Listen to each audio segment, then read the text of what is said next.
നിങ്ങൾ എന്തെങ്കിലുമൊക്കെ നന്മകൾ ചെയ്യുമ്പോൾ മറ്റുള്ളവർ കാണണം, മറ്റുള്ളവർ അംഗീകരിക്കണമെന്ന് പ്രതീക്ഷിച്ച് നമ്മൾ പലപ്പോഴും ചെയ്യാറുണ്ട്. അങ്ങനെ ചെയ്യുമ്പോൾ ഓർക്കുക, നമുക്ക് ദൈവത്തിൽ നിന്ന് ലഭിക്കുന്ന പ്രതിഫലം നമുക്ക് നഷ്ടപ്പെട്ടുകൊണ്ടിരിക്കുകയാണ്. നമ്മുടെ ഉള്ളിലെ പിശാച് തരുന്ന വലിയൊരു പ്രലോഭന, എന്തെങ്കിലുമൊക്കെ ചെയ്യുമ്പോഴേക്കും ആരെങ്കിലും അറിയണം, മറ്റുള്ളവരോട് പറയണം, അല്ലെങ്കിൽ അറിഞ്ഞില്ലെങ്കിൽ തന്നെ നമ്മൾ തന്നെ ഞാൻ ചെയ്തിട്ടോ, ഞാൻ അങ്ങനെ ചെയ്തിട്ടോ, ഞാൻ ഇങ്ങനെ ചെയ്തിട്ടോ. എത്ര പേരോട് നമ്മൾ പറയാറുണ്ട്. നിങ്ങൾ ചിന്തിക്കുന്ന ഇത്രയേ ഉള്ളൂ, നിങ്ങൾ എത്ര പേരെ ഇത് അറിയിക്കുന്നു അതനുസരിച്ച് ലഭിക്കേണ്ട കൃപ കുറഞ്ഞുകൊണ്ടിരിക്കുക. ആരും അറിയുന്നില്ലെങ്കിൽ ആ കൃപ നിറഞ്ഞൊഴുകുന്നതിലേക്ക്.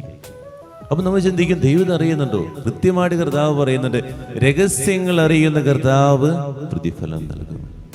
നീ എന്ത് ചെയ്യുമ്പോഴും, എന്ത് കാര്യത്തിന് ഇറങ്ങുമ്പോഴും, എന്ത് രഹസ്യമായി ചെയ്യുമ്പോഴും ഇതൊക്കെ അറിയുന്ന കർത്താവാണ് നിന്റെ മുമ്പിലുള്ളതെന്ന് മനസ്സിലാക്കുക. ആ കർത്താവ് നിനക്ക് പ്രതിഫലം നൽകും. അപ്പോൾ ആർക്കെങ്കിലും എന്തെങ്കിലുമൊക്കെ ചെയ്യുമ്പോഴേക്കും ചെറുതായിരിക്കും, എന്തൊക്കെ പറഞ്ഞു കൂട്ടുന്നറിയാം, ഞാൻ അങ്ങനെ ചെയ്തു, ഞാൻ ഇങ്ങനെ ചെയ്തു. നമ്മൾ ആരോടും പറയാതെ ചെയ്യാൻ എനിക്ക് പറ്റുന്നുണ്ടോ? ആരോടെങ്കിലുമൊക്കെ പറയണമെന്നുണ്ടെങ്കിൽ അത് പിശാചിന്റെ പ്രതിഫലമാണ്. പിശാച് നിന്നെ പ്രലോഭനപ്പെടുത്തുന്നതാണ്. രണ്ടാമതായിട്ട് ചിന്തിക്കുക, കൃപ നിനക്ക് അതുകൊണ്ട് കുറഞ്ഞുകൊണ്ടിരിക്കുകയാണ്. കൃപ നീ കൂടുമെന്ന് വിചാരിക്കരുത്. എന്തെങ്കിലുമൊക്കെ ചെയ്ത് കഴിയുമ്പോൾ കൃപ കുറഞ്ഞുകൊണ്ടേയിരിക്കുന്നു.